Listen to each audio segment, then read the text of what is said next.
Yes, a very good evening to all of you. Can each of you hear me? All good? Yes, my dear students.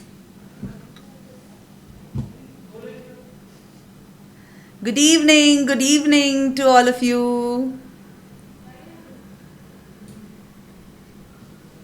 Hello, my dear students. Yes, Afroz, all your problems will be solved. Our technical team will help you. You can contact us later. Okay?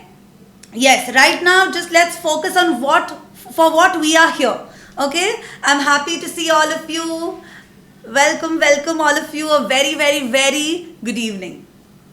Yes. Let me introduce myself first. I am CSCA Piyusha Thakkar before you. Okay? And our association on this platform would be for the subject of tax laws. We have gathered here for tax laws. Okay? Yes. Now, before I go ahead, I would want to tell you that do not mind if I'm unable to reply to your comments because my main focus would be on connecting to you on the terms of tax. Okay? Let me just introduce myself a bit and then I shall get back to you about this subject. Okay? Yes, my name is Piyusha Thakkar. I've completed my chartered accountancy in May 2011 when I was 22 years old. Yes, my dear students, I was just 22 years old and I completed my company secretary course when I was just, my dear students, I was just 23 years old. Okay? Yes. So do not worry. Do not think that ever you'll need a longer time span to cover any of your professional courses. अगर आप में determination होगा तो आप कुछ भी कर सकते हो. आप कुछ भी कर सकते हो. ओके यस तो मुझे बहुत लोग पूछते हैं कई बार मुझे मेरे स्टूडेंट्स पूछते हैं कि मैम आपने 22वें साल में सीए कंप्लीट कर दिया 23 साल में तो आप सीएस बन गए आपने लाइफ एंजॉय किया कि नहीं सी अंडरस्टैंड माय डियर स्टूडेंट्स क्या लाइफ एंजॉय करने का कॉन्सेप्ट मतलब टाइम वेस्ट करना है I tell you, I'll share a secret to you. I just pray to God that my parents are not listening to me. Let me tell you, my dear students, ever in my life, एक evening भी ऐसी नहीं थी कि जिस दिन मैं अपने फ्रेंड्स के साथ बाहर नहीं गई.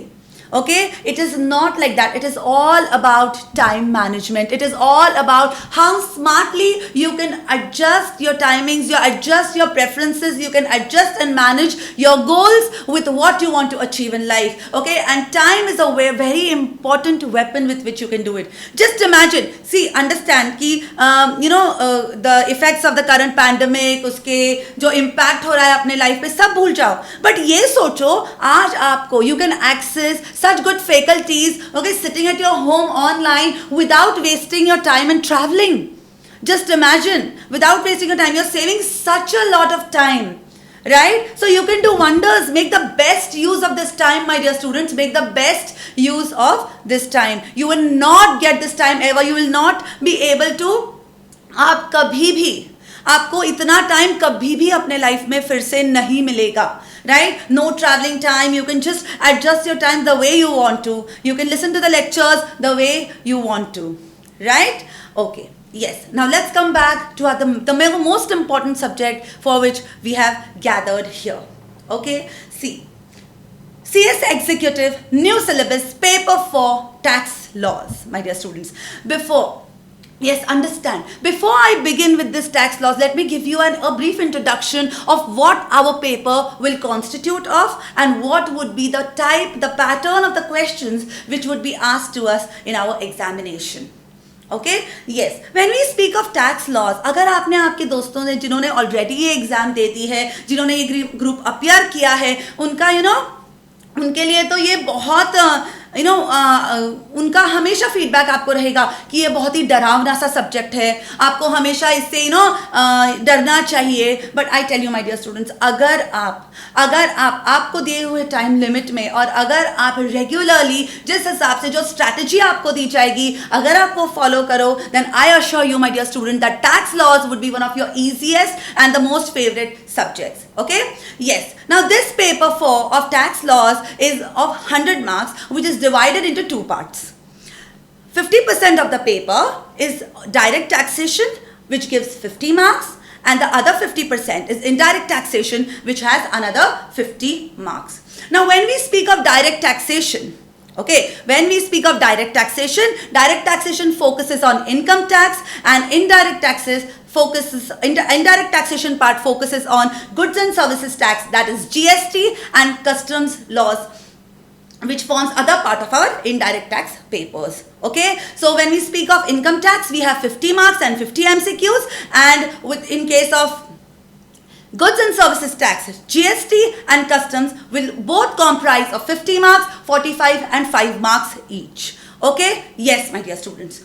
Now when we speak about this paper, अगर आप इसका paper pattern देखोगे तो the most important part here is the paper pattern is of MCQs point. Right तो यहाँ पे जो अपने को क्वेश्चंस पूछे जाएंगे एग्जाम में, the focus would be on MCQs, right. अगर सी अंडरस्टैंड, अगर सब्जेक्टिव क्वेश्चंस होते, ओके, जस्ट इमेजिन अगर कोई क्वेश्चन पूछा गया है और अगर आपको किसी उसका आंसर नहीं आता तो क्या होता है ना, हम उसका सराउंडिंग लिख के, तोड़ मोड़ के, यहाँ वहां से जोड़ के कुछ भी आंसर लिख के, okay, we can at least focus on scoring 1 mark 2 mark for that particular question. But in MCQs, my dear students, in MCQs, the beauty of MCQs is you have to hit the bullseye, you have to pick up the correct, most appropriate answers out of the alternatives which would be available to you. Okay, so the most important thing is about choosing the correct alternative out of which would be provided to you. Okay, so this is all about the paper pattern. Now, यहाँ पे इसका मतलब क्या है कि सिर्फ tax law समझना important नहीं है, how to solve the MCQs भी इंपॉर्टेंट है. तो आपके मन में अगला सवाल आएगा कि क्या मैम आप हमसे एमसीक्यूज की प्रैक्टिस लेंगे? बिल्कुल हाँ, क्योंकि इस सब्जेक्ट का पढ़ाई कंप्लीट होगा ही नहीं जब तक हम एमसीक्यूज की प्रैक्टिस नहीं लेंगे. Okay, so taking the practice of MCQs would be completely my responsibility. Okay, yes. Now अगला क्वेश्चन जो स्टूडेंट्स के दिमाग में आता है कि मैम जब हम एमसीक्यूज की बात करते हैं क्या नेगेटिव मार्किंग है? बिल्कुल नेगेटिव मार्किंग है. 1 रॉन्ग आंसर, तो उससे क्या होगा, जिस क्वेश्चन का गलत आंसर हमने दिया है उसका 1 मार्क तो गया, उसके साथ ही साथ अपने हर रॉन्ग क्वेश्चन के लिए 0.25 मार्क्स डिडक्ट हो जाएंगे. 0.25 मार्क्स डिडक्ट हो जाएंगे, मतलब 1 गलत आंसर, उसके लिए we are losing 1.25 marks. Okay, yes my dear students.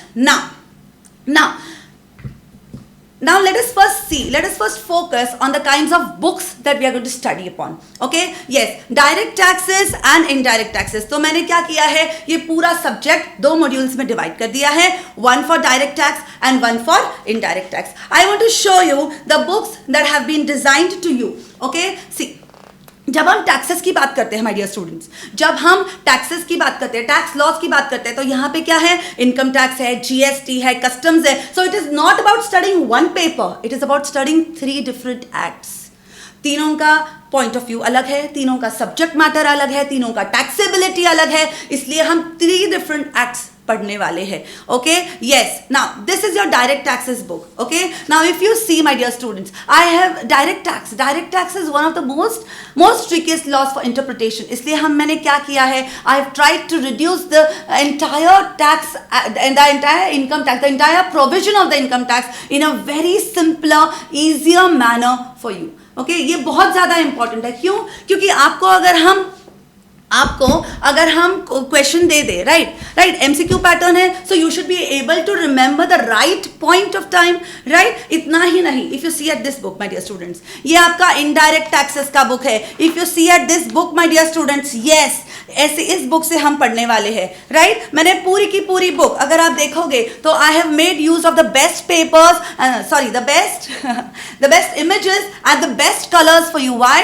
ताकि इट इज राइटली सेड कि अगर हम इमेजेस फॉर्म में कुछ पढ़ते हैं तो हमको क्या होता है, हमको उसको रिटेन करना इजी है. So entire my dear students, if you see, मैंने पूरा की पूरा जीएसटी जो है, okay, I have reduced it down into such graphical representations and also made use of the best images so that we can understand the GST in the best possible manner. Okay, इतना easier way में, चाहे वो कितनी भी theory क्यों ना हो.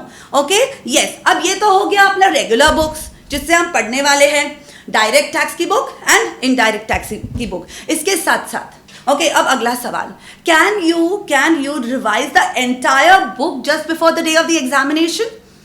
नहीं, इसके लिए मैं प्रोवाइड करूंगी आपको एक समरी बुक, राइट? अ समरी बुक भी आपको प्रोवाइड कर दी जाएगी माय डियर स्टूडेंट्स, वेयर इन अगर आप देखते हो तो I have made the best use of the colours and, क्योंकि क्या होता है ना, हमारे आइज को आदत होती है कि फॉन्ट हमेशा ब्लैक में ही होना चाहिए, तो कलरफुल फॉन्ट पढ़ने में बहुत प्रॉब्लम करता है। So I have designed such a summary book for you where in you can easily revise tax within one day. I'm not talking just about income tax or direct taxes. I'm speaking about the entire paper of your tax laws. You can easily revise. This is the summary book which will be provided to you, my dear students. If you can see, yes, wherein all the provisions of income tax, GST and customs would be covered. Okay, yes, it is very important. मैं हमेशा मानती हूँ कि अगर अपना material हम जिस material से पढ़ते हैं वो मटेरियल हमारे लिए बहुत इंपॉर्टेंट है। जो हमसे जुड़ने वाले हैं क्लासेस के लिए उनको तो ये मटेरियल मिल जाएगा, जिनको ये मटेरियल बाय करना है वो हमारे वेबसाइट पे जाके आपको you can buy the books and if not possible you can even contact our technical team. We can do the best as we can do for you my dear students. Okay, yes, now let's move ahead to tax laws. Okay, yes, laws my dear students, laws very very very important, right? Ye laws, okay, now the first important thing that you need to remember my dear students is जो अपने laws बनते हैं ना, see entire India, our entire country, right? We have so many laws that we refer to. Right, अभी आप अपनी journey देख लो, you have so many laws that you have referred to, right? All these laws are rooted down to the Constitution of India. India का संविधान, everything has been in detailed written down in the Constitution of India. It is the Constitution of India which is the compilation of all the laws which are applicable to the lands of India, my dear students. Okay? Yes. Now, you must be wondering कि ma'am हमको इतना basic से क्यों लेके जा रही है, right? Because we cannot even afford to lose one mark. Okay? See, understand, जब हम कोई भी चीज़ पढ़ते हैं, okay, जब हम कोई भी चीज़ पढ़ते हैं तो उसको बेस से पढ़ना बहुत ज़्यादा ज़रूरी है। अगर आप आज CS एग्जीक्यूटिव में आके if ऐसी ज़रूरत पड़ जाए that you need to work on your spellings, right? That means your base is not clear and that should not happen to you because tax आपने देखा होगा उठते बैठते चलते फिरते, these laws, these taxes, और आप आने ही वाले हो, these are going to come into your way today, tomorrow, every time. अब से तो जर्नी आपकी उसके साथ चालू हुई है. So this base is very important and all these laws are rooted into Constitution of India. India's constitution is the longest written constitution of any independent nation. The longest written constitution is the Indian Constitution. It contains 448 articles and 12 schedules and it has been the architect of this constitution has been Dr. Baba Saheb Ambedkar. Okay, yes. Now अगर आप यहाँ पे slide पे देखोगे my dear students, तो you will find that I have written here note down. What does this mean? This means कि अभी आपको अच्छे से शांति से पूरा लेक्चर सुनना है. उसके बाद you have to take down these important slides which have been notified as note down in your books. Why? Because आपको MCQ पूछ सकते हैं एग्जाम में. What would be the MCQs? How many articles are there in the Constitution of India? 448 articles and 12 schedules. Okay, what is the main feature of the Constitution of India? Then in that case you should know that it is the longest written constitution of any independent nation. Okay, yes. Okay, now let us go ahead further. Constitution of India. Okay, yes. Now this Constitution of India, my dear students, is divided into 3 organs: legislative organ, executive organ and judiciary organ. What is this? See, Constitution of India में क्या है? Acts है. अब ये Acts है, okay. अब अगर ये Acts है तो इस Acts को डिजाइन करने वाला कोई होना चाहिए, right? अब जो डिजाइन हो गया है वो फॉलो होता है कि नहीं वो देखने वाला कोई होना चाहिए, और अगर वो फॉलो हो रहा है तो वो क्या करेक्टली फॉलो हो रहा है या नहीं ये देखने के लिए कोई होना चाहिए. So exactly these three parts are being divided into legislative organ, executive organ and the judiciary organ. So when we speak of legislative organ, उनका मेन काम क्या है? To make laws, to draft laws. Okay? तो ये responsibility किसकी है? Parliament and state legislature. किसकी है? Parliament and state legislature. So once these laws are made, then these laws are what? Are enforced by whom? मतलब क्या? इसको law को बना लिया पार्लियामेंट ने, स्टेट लेजिस्लेचर ने, बराबर है. अब ये लॉ बनने के बाद, ओके, ये लॉ बनने के बाद इसको एग्जीक्यूट कौन करेगा, इसको एनफोर्स कौन करेगा? Central government and state government. Okay, parliament state legislature act बना लेगी, उसके बाद उसको एनफोर्स करेगा, मतलब उसको लागू करेगा, उसको एप्लीकेबल करेगा कौन? एनफोर्स करेगा central government and state government. Okay, and then इसको जो एप्लीकेबल किया है वो ठीक से लोग समझ रहे हैं या नहीं, ठीक से लोग फॉलो कर रहे हैं या नहीं. This interpretation of laws is done by courts, the Supreme Court, high and the high courts. Do you get it my dear students? Okay, so come on. Constitution of India, longest written constitution. Okay, then architect Baba Saheb Ambedkar. Okay, then three organs: legislative, executive, judiciary. Legislative is what? It makes laws, parliament and state legislature. Executive organ enforces laws, central government and state government. And judiciary organ interprets laws, that is the courts, right? The high court and the supreme court. Okay, yes my dear students, let's go ahead further. Now ये law right, tax law subject का नाम ही है, tax laws. Okay, तो अब ये law बनता कैसे है, right? See what happens is वो बोलते हैं ना कि ना क्या होता है ना, government, parliament, state legislature law बना लेती है. Listen to me very carefully. Parliament, state legislature law तो बना लेती है, और फिर क्या होता है? उन्होंने लॉ बना लिया, और फिर क्या होता है ना, हम इंसान हैं, राइट? हम क्या करते हैं? We find out ways to do what? We find out ways to outforce the law, right? मतलब क्या? हम ऐसे तरीके ढूंढ के निकालते हैं ताकि हम क्या कर सके? उस लॉ के एप्लीकेबिलिटी से बच सके, right? So at the time of drafting the law, वो जो बिल होता है, राइट? मतलब क्या? पहले बिल बनाया जाता है, that is what? That is nothing but proposed act. Proposed law is made in the form of bill. Now this bill is of what? Is of two types: money bill and ordinary bill. All the taxation matters, all the tax related matters are dealt with in money bill. I repeat, all the tax related matters are dealt with in money bill. अब क्या होता है? Parliament को और state legislature को अगर लगा कि उनको लॉ बनाना है, तो वो पहले प्रपोज्ड लॉ बनाएंगे in the form of bill. Okay, अब ये बिल बन गया, इनके इंपॉर्टेंट मैटर्स इन्होंने बिल में नोट कर दिए. फिर क्या होता है ना, what happens next is this bill is then put forth before both houses of parliament. अपने पार्लियामेंट में 2 हाउसेस है, लोकसभा एंड राज्यसभा, राइट? फिर क्या होता है ना, ये जो मनी बिल है, right, it is first presented before Lok Sabha, right? Lok Sabha से पास हो गया वो बिल, फिर पास होने के बाद वो जाता है राज्यसभा के पास. Okay, and if it is a money bill, Rajya Sabha के पास 14 डेज का टाइम पीरियड होता है, ओके, उसको पास करने के लिए. एक बार लोकसभा और एक बार राज्यसभा से वो बिल अगर पास हो जाता है, then that particular bill is presented to the president of India. Okay, and then अगर प्रेसिडेंट ने उसको एसेंट दे दी, okay, then that particular bill is converted into act. Okay, my dear students, so what is the procedure, what is the flow? First a bill is presented, bill is prepared, it is presented before both houses of parliament, first Lok Sabha, then Rajya Sabha, and then when it is passed by both the houses of parliament, it is further put forward before the President of India for his assent. After his assent, that particular bill then gets converted into act, my dear students. Okay, yes. अब act बन गया.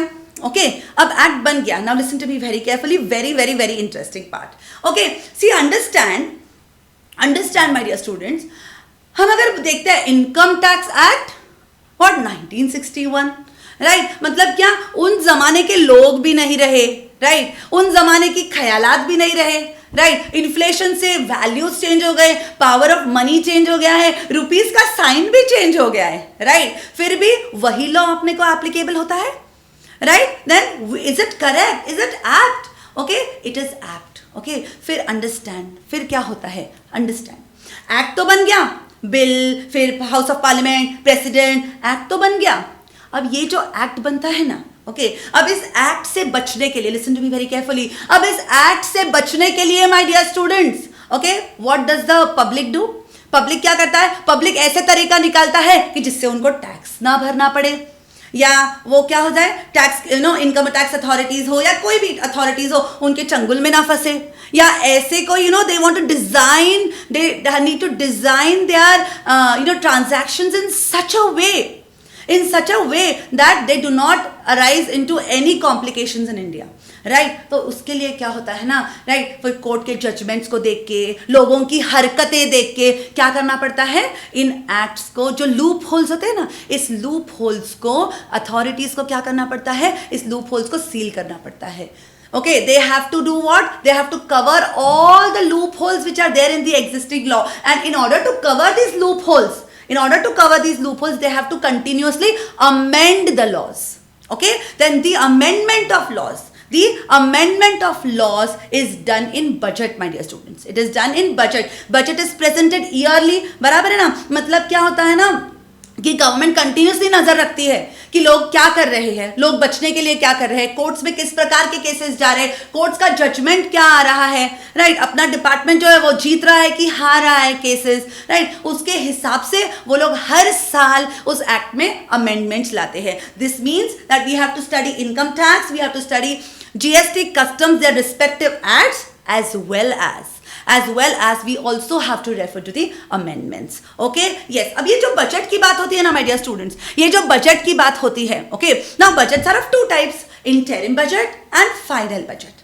Now what is meant by interim budget and what is meant by final budget? अगर आपको याद होगा, अगर I'm sure you must be knowing, right? So tell me, अपना government, हम जिस गवर्नमेंट को वोट करते हैं, that particular government is chosen, okay, for how many years? 5 years. बराबर है? 5 साल खत्म होते ही उनको क्या करना पड़ता है? री वोटिंग होता है एंड देन नया गवर्नमेंट चुना जाता है, राइट? तो जो 5th ईयर होता है ना माय डियर स्टूडेंट्स, जो 5th ईयर होता है, राइट, मतलब एग्जिस्टिंग गवर्नमेंट का लास्ट ईयर, ओके, तो उस साल जो बजट आता है वो इंटरिम बजट होता है. Okay, in the year of election the budget which is passed, it is passed in the year of election is known as interim budget. इसका वैलिडिटी कितना है? 6 months में. मतलब 6 months में फिर से उनको फाइनल बजट, जो नया गवर्नमेंट आएगा उसको क्या करना पड़ेगा? उसको एक फाइनल बजट वापस से करना पड़ेगा. Okay, yes. सो ना एक है interim budget, it is only in the year of election, मतलब 5th year, every 5th year आता है इंटरिम बजट. और हर साल क्या आता है? Final budget. Every year there is final budget on 1st of February. It is presented by our beloved finance minister. Okay, Shrimati Nirmala Sitharaman ji is the current finance minister of India. Okay, yes my dear students. Now further, okay, अब ये amendments, जैसे कि मैंने आपको बोला कि ये amendments कहाँ पे मेंशन होती है? बजट में मेंशन होती है. नाउ अगर टैक्सेस 2 प्रकार के हैं, डायरेक्ट और इनडायरेक्ट, ओके, इसका मतलब क्या है ये मैं बताऊंगी पूरा डिटेल में. Okay, just for now you understand that अगर अमेंडमेंट्स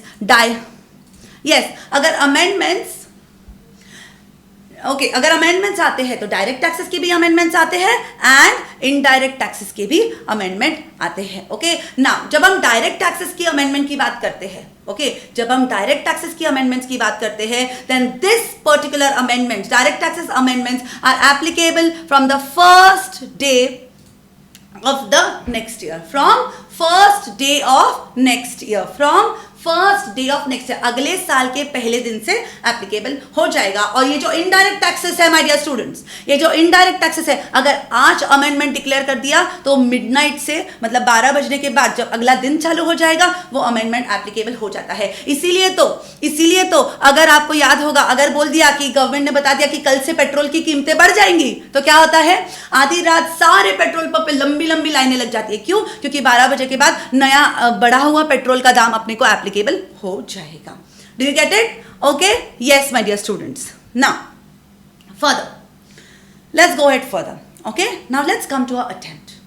जून अटेम्प्ट जो अभी पोस्टपोन कर दिया गया है, और दिसंबर 21 का अटेम्प्ट, राइट। अब आपके दिमाग में सवाल चालू हो जाते हैं कि मैम अगर हर साल अमेंडमेंट्स आते हैं, हर साल बजट आता है, तो हमको कौन सा बजट एप्लीकेबल है? क्या हम एग्जाम के पहले वाले दिन तक अमेंडमेंट्स की पढ़ाई करेंगे?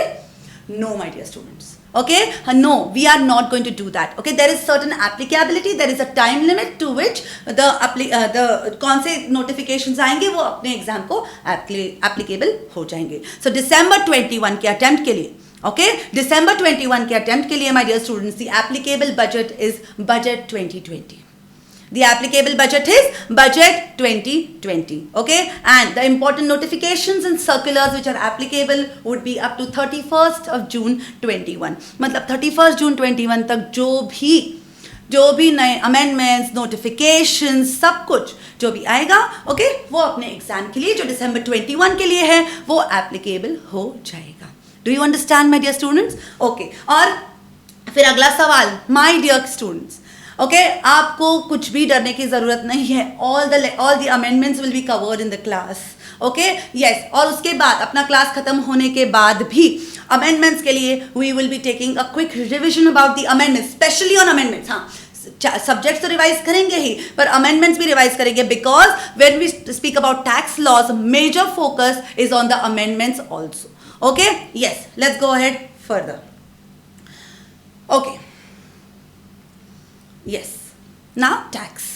Okay, let's come to our subject, tax laws. ये tax मतलब क्या है? Okay, now this tax word has been derived from the Latin word taxo. Okay, from the Latin word taxo. Again, very very very important for MCQs. Okay, derivation, Latin word taxo. Come on everyone, derivation, Latin word taxo. Okay, yes, further. अब इस टैक्सो का मतलब क्या है? What is the meaning of the word taxo? Taxo means rate of tax. Okay, now let us understand कि why tax मतलब क्या, what do you mean by tax? See understand, आपने सुना होगा, राइट, कि अपने पेरेंट्स, ओके, अपने बड़े भाई हो, बहन हो, घर पे अपनी फैमिली में अक्सर ये डिस्कशन होता है कि इसका टैक्सेशन इफेक्ट देखना पड़ेगा, हमको टैक्स भरना है. बिल्कुल, टैक्स की जब बात आती है ना, तो एक्सप्रेशन बिल्कुल ऐसे ही होता है. एक्सप्रेशन बिल्कुल ऐसे ही होता है. What is tax? Tax is a burden on our pockets. Tax एक ऐसा है, टैक्स बोलते हैं ना, एक बोझ है अपने जेब पे. मतलब क्या, अपने को टैक्स पे करना पड़ता है गवर्नमेंट को. It is what? It is a compulsory financial charge my dear students. It is charged by the government on us. मतलब हमको क्या करना है, हमको इसका बर्डन सहन करना है. That is we have to pay this to government. It is imposed by governmental organisation in order to fund government spending and public expenditure. अब समझिए माय डियर स्टूडेंट्स, ऐसा क्या हो गया, ऐसी क्या नौबत आ गई कि गवर्नमेंट को अपने से टैक्स लेने की जरूरत है. Okay, see understand, we all want to live in a infrastructurally developed country. Okay, we want to boast the tall skyscrapers. हमको easy highways चाहिए, freeways चाहिए, so that we do not have to get stuck in the traffic. हमको regular necessities जो हमारे life में चाहिए वो होने चाहिए. ट्रैवल भी इजी होना चाहिए, डिफेंस चाहिए ताकि हम सेफ रहे अपने कंट्री को. सो all these services are provided by the government to us. और गवर्नमेंट को ये सारे सर्विसेज प्रोवाइड करने के लिए क्या लगता है? पैसा. राइट, पैसे के बिना तो गवर्नमेंट भी अपने लिए कुछ नहीं कर सकता. तो ये सारे के सारे इंपॉर्टेंट चीजें देने के लिए, ओके, गवर्नमेंट को क्या लगता है? गवर्नमेंट को लगता है पैसा. और ये पैसा गवर्नमेंट कहां से लेती है? गवर्नमेंट अपने जेब से लेती है, ताकि वो अपने लिए और अपने आने वाली पीढ़ियों के लिए कुछ बेहतर बना सके. राइट, बेहतर इंडिया बना सके. Okay my dear students, yes, now let's go ahead further. ना जब हम टैक्स की बात करते हैं, ओके, अब ये जो अगला कॉन्सेप्ट मैं समझाना चाहती हूं, इसके लिए I want to give you okay, just 1 minute, let me just check, just 1 minute, let me just check please.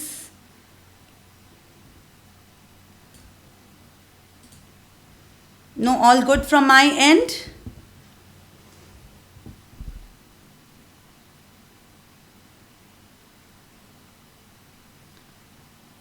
Okay, now fine. Thank you so much for your replies yes. Okay, now let me give you one most important example. Okay, अब ये example समझना बहुत ज़्यादा ज़रूरी है. Students please focus. अगर ये example आप समझ नहीं पाओ तो पूरी जिंदगी आप टैक्स में गलती करोगे. Okay, पूरी जिंदगी by God आप टैक्स में गलती करोगे. See, understand. आई थिंक हम सब के लिए, ओके, हम सब के लिए क्या होता था, December month, the month of December has been the most favourite month in our lives, right? Yes, हाँ. ऐसा क्यों? ऐसा क्यों? क्योंकि कल्चरल कंपटीशन, स्पोर्ट्स कंपटीशन, सब कुछ, राइट, सब कुछ इसी महीने में होता था, November and December. Okay, fine. Now let's go back to that day, to the sports day of our schools. तो क्या होता था? इमेजिन करो इट्स यू. ओके, आपने रनिंग रेस में पार्टिसिपेट किया है. Please focus very seriously. Okay, अगर आपने किसी रनिंग रेस में पार्टिसिपेट किया है, you are an athlete and you want to run the race and you want to win. Okay, तो आप क्या करते हो? पूरे जोर शोर लगा के what do? You begin the race, you start running the race, you go through. Okay, you go through and now what happens? Just finishing line आना ही है और बड़ी खुशी से आप क्या करते हो? उस रिबन को क्या करते हो? You unravel it. That means that's a signal that you have won the race. बराबर है ना? आपने वो रिबन या आपने वो लेवल क्रॉस कर दिया, इसका मतलब क्या है कि आपने वो रेस जीत ली. बड़े खुशी से you go run to your teacher to tell कि मैं रेस जीत चुका हूं. तब बाजू में आपका दोस्त आता है. अंडरस्टैंड? जब बाजू में आपका दोस्त आता है और वो दोस्त क्या कहता है? व्हाट डज योर फ्रेंड से? योर फ्रेंड सेज कि लिसन, तू जीता है पर तेरा पहला नंबर नहीं आया, तेरा दूसरा नंबर आया है. गोल्ड मेडल तो मैंने लिया है, सिल्वर मेडल तेरा है. फिर तूने क्या किया? Listen to me. तूने क्या किया? Okay, what did you think? You got very infuriated, and then being furious, you go to your teacher. Okay, आप लड़ने लग जाते हो आपके दोस्त के साथ कि तू नहीं, मैं जीता हूँ. और फिर आते हैं आपके PE teacher, and then PE teacher क्या बोलते हैं कि आप लड़ क्यों रहे हो? Then PE teacher decides, focus my dear students, PE teacher decides कि हाँ बाबा, तेरा दोस्त जीता है, उसको गोल्ड मेडल मिला है, पर तू हारा नहीं है, तुझे सिल्वर मेडल मिला है ना. ओके, तो इसका मतलब क्या है? अपने को सिल्वर मेडल मिला है और दोस्त को गोल्ड मेडल मिला है. ओके, ठीक है. फिर बड़े ही हताश होके आप बोले तो कोई बात नहीं, सिल्वर तो सिल्वर मेडल तो मेडल होता है, वो तो ले लेंगे, अगले रेस में हम गोल्ड मेडल जरूर लेके आएंगे. Then you tell your PE teacher, कोई नहीं, सिल्वर तो सिल्वर मेडल आप दो, हमारा मेडल दो. तो what does your PE teacher says? PE teacher says कि आपको आपका मेडल आज नहीं मिलेगा, आपको आपका मेडल मिलेगा कहाँ पे, कब? एनुअल डे फंक्शन के दिन. इसका मतलब क्या है? रेस खेली गई आज. ओके, इसका क्या हुआ? इसको असेसमेंट, मतलब जीतेगा कौन, ये डिसाइड किया आपके PE टीचर ने. ओके, और आपको सिल्वर मेडल मिला है. क्या वो आज मिला है? नहीं, वो आपको मिला है आपके एनुअल डे के दिन. Listen to me very carefully. मतलब this particular event whenever is completely divided into 3 parts: levy, assessment and collection. My dear students, same logic apply होता है टैक्स में. अगर आप कोई चीज करते हो तो लेवी होता है, राइट? बट लेवी हुआ, okay. So to impose or create is what is to levy, right? but इसका फिर assessment होता है. okay, assessment मतलब क्वांटिफाई करना. ठीक है, आपको टैक्स पे करना है, ऐसे बोल के चलता है क्या? नहीं चलता. आपको पहले बोलना पड़ता है कि टैक्स पे करना मतलब कितना पे करना, क्योंकि जहां पे पैसा आता है वहां पे you need to be perfect, you need to quantify your liability. So पहले आपको इम्पोज करना पड़ता है, उसके बाद आपको क्वांटिफाई करना पड़ता है, and then comes the day of your annual day जब आपको अवार्ड मिलेगा. That is the tax is going to be collected by government. Do you understand, my dear students? So when we speak of tax, there are 3 stages. The stage of levy, where tax is imposed, the stage of assessment, where tax is quantified, and the stage of collection, where it is collected. Okay? Yes, my dear students, let's move ahead further. Now, अगर आपने देखा होगा तो subject भी direct tax में divided है, indirect tax में divided है. अमेंडमेंट्स का एप्लीकेबिलिटी भी डायरेक्ट टैक्स का अलग, इनडायरेक्ट टैक्स का अलग. तो सबसे पहले तो सबसे पहले अपने को ये समझना पड़ेगा से what is meant by direct tax and what is meant by indirect tax. Okay, now yes, okay, let's continue ahead. Direct tax and indirect tax. See, let me give you an example.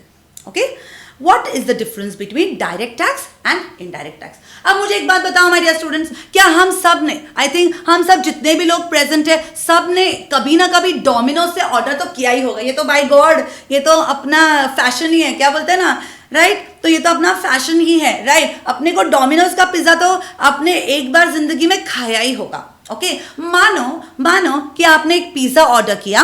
Okay, मानो आपने एक pizza order किया और उस pizza की price है 210 rupees. Okay, मानो आपने एक पिज्जा ऑर्डर किया और उस पिज्जा की price my dear students is 200. Okay, sorry,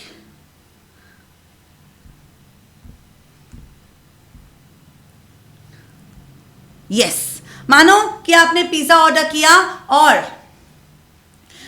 pizza की प्राइस है 210 रुपीज. तो क्या आपने डोमिनोज को जेब से 210 रुपए निकाल दिए, दे दिए, और क्या आप जा सकते हो डोमिनोज से बाहर? नहीं. वो क्या करेगा, वो डोमिनोज वाला क्या करेगा, बिल बनाएगा, बिल में लिखेगा 210 रुपए और उस पर टैक्सेस 40 रुपए, मतलब अपने को 250 रुपए देने हैं, राइट? 250 रुपए देने हैं. अब ऐसा आपने क्या कर लिया कि आपसे टैक्स वसूल कर रही है डोमिनोज, राइट? अब understand my dear students, understand, okay, कि ये आपकी जिम्मेदारी नहीं है, ये आपकी जिम्मेदारी नहीं है टैक्स पे करने की. This particular taxes was what, was a responsibility of Domino's, but Domino's is collecting this particular tax from you and then आपसे लेके वो पे कर देता है गवर्नमेंट को. ओके, मतलब क्या, उसको जो देना है, उसको जो टैक्स देना है डोमिनोज को, वो आपसे कलेक्ट करेगा और वो पे कर देगा किसको पे कर देगा? गवर्नमेंट को पे कर देगा, राइट? किसको पे करेगा? वो गवर्नमेंट को पे कर देगा. Understand? This means the burden of tax is on another person and the levy of tax on another person. Let me repeat, levy of tax, जिम्मेदारी किसकी है टैक्स पे करने की? डोमिनोज वाले की. पर बर्डन किस पे हो रहा है, राइट? बर्डन किस पे हो रहा है? किसके जेब से पैसे जा रहे हैं? हमारे जेब से पैसे जा रहे हैं, right? That is government, that is Domino's से नहीं, हमारे जेब से पैसे जा रहे हैं. That is levy of taxes on one person and burden of taxes on another person. Now let me give you one more example. Okay, और एक एग्जाम्पल समझते हैं my dear students. चलो, अमिताभ बच्चन. ओके, अमिताभ बच्चन समझो. ओके, लेट्स अज्यूम अब क्या हुआ, IIFA awards का टाइम था और आईफा अवार्ड्स चाहते थे कि रिस्पेक्टेड बिलवेड अमिताभ बच्चन हमारे आईफा अवार्ड्स को अटेंड करने ही चाहिए. He should be there. हमारे आईफा अवार्ड्स की चौका चांद बढ़ाने के लिए वो होने ही चाहिए. ओके, तो आईफा अवार्ड्स वाले अप्रोच करते हैं अमिताभ बच्चन को. Okay, no offense, this example is only for understanding purposes. Okay, yes, मानो आईफा अवार्ड्स कहते हैं कि अमिताभ बच्चन को कहते हैं कि आई एम श्योर आप अटेंड करोगे ही हमारे अवार्ड्स, राइट? तो अमिताभ बच्चन खांसते हुए कहते हैं कि चलो देखेंगे उस दिन क्या होगा. तो आईफा अवार्ड्स वाले एक दूसरे को देखते हैं और सोचते हैं कि सर ऐसे मत कहो, आप हमारी शान हो, आपको अवार्ड्स अटेंड करने ही पड़ेंगे, जो कुछ भी होगा वो हम देख लेंगे. ओके, जो कुछ भी होगा हम देख लेंगे. और फिर उनको हाथ मिलाते हुए उन्होंने क्या किया, उन्होंने 1 करोड़ का चेक पकड़ा दिया अमिताभ बच्चन को. अंडरस्टैंड? ओके, उन्होंने 1 करोड़ का चेक पकड़ा दिया अमिताभ बच्चन के हाथ में और फिर आईफा अवार्ड्स का दिन आया. As promised, he went to the IIFA Awards. He was seated in the, in the special guest zone of the IIFA Awards. और फिर क्या हुआ? Listen to me very carefully. Focus on the main point, not on the other crap things. Okay? Yes. Come on, my dear students. I want your focus here. Yes. तो फिर क्या हुआ? मानो कि अमिताभ बच्चन वहाँ पे आईफा अवार्ड्स के गए, उनको वहाँ का खाना अच्छा नहीं लगा, तो वो चाहते थे कि मैं शांति से खाना खाऊं. ओके, तो वो निकले वहां से और रास्ते में आया डोमिनोज. इमेजिन करो, रास्ते में आया डोमिनोज और डोमिनोज देख के उनका भी मन किया कि चलो भाई चलो भाई हमको भी क्या करना है, हमको भी पिज्जा खाना है, तो वो भी उस डोमिनोज में आए जिस डोमिनोज में आप बैठ के पिज्जा खा रहे हो। ओके, वो वहां पे आ गए, अमिताभ बच्चन को देख के आप बड़े खुश हो गए। आपने क्या सोचा कि मैंने 210 का पिज्जा ऑर्डर किया, 40 रुपए का टैक्स पे किया, अब उसने भी 210 का पिज्जा ऑर्डर किया रहेगा, उसने भी 40 रुपए का टैक्स पे किया रहेगा, मतलब मेरा और उनका लेवल सेम है, राइट? मेरा और उनका लेवल सेम है। बट ये मत भूलो, ये मत भूलो, हम दिन भर नेटफ्लिक्स पे टाइम पास करके, राइट, आधे दिन घूम घुमा के फिर रात को वहां पे डोमिनोज में पहुंचे हैं।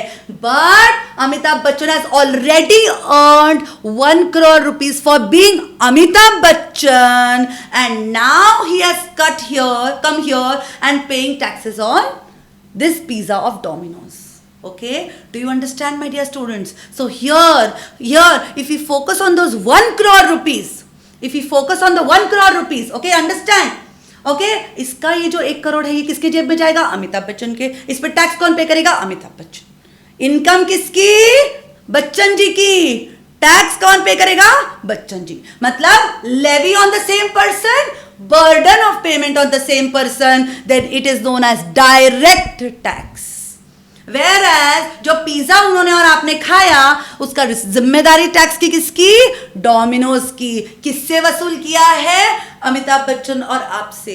इसका मतलब है the levy and burden of tax is on different persons. In that case it is known as indirect tax. Government को टैक्स किसने पे किया ये मैटर नहीं करता, राइट? गवर्नमेंट को किसने टैक्स पे किया ये मैटर नहीं करता। सिर्फ हमें ये चेक करना है that levy of tax is on whom and the burden of payment of tax is on whom. Do you get it, my dear students? Yes, it is very, very, very important to understand this particular point, and I'm sure there cannot be a better example to understand this. Okay my dear students, yes. So अगर हम direct tax और indirect tax देखते हैं तो direct tax मतलब levy and burden both on same persons, levy and indirect tax on different persons. Direct tax is progressive, indirect tax regressive. इसका मतलब क्या है?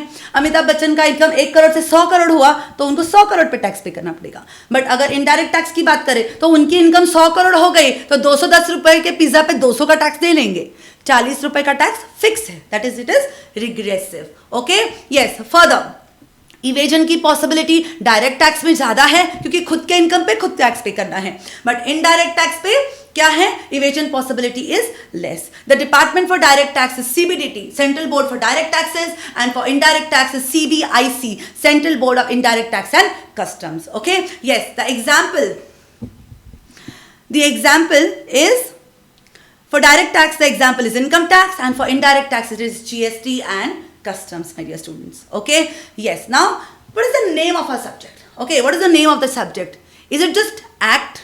क्या मैंने बोला कि it is just tax, or are we just referring to one particular act? No, it is tax laws. It is tax laws, मतलब उस पर्टिकुलर टैक्स एक्ट के साथ अपने को rules, notifications, circulars, case laws सब कुछ एप्लीकेबल हो जाएंगे। और जैसे कि मैंने आपको बोला, this rules, notifications, case circulars, case laws comprise of the amendments that we have to regularly update ourselves with. Okay, act तो एक बार बन जाता है, राइट? ये एक्ट तो एक बार बन जाता है और ये रूल्स, नोटिफिकेशन, सर्कुलर्स आते हैं क्या? अमेंडमेंट्स के साथ। Okay, now let us understand what is the act and what is in the rules. Act में क्या होता है? Provisions of law. ओके, मतलब लॉ जो अपने को कहता है कि अपने को ये करना है। जैसे for example if you speak of income tax act, income tax act क्या कहता है कि आपको रिटर्न फाइल करना है, राइट? अब ये कैसे फाइल करना है ये अपने को रूल्स बताता है।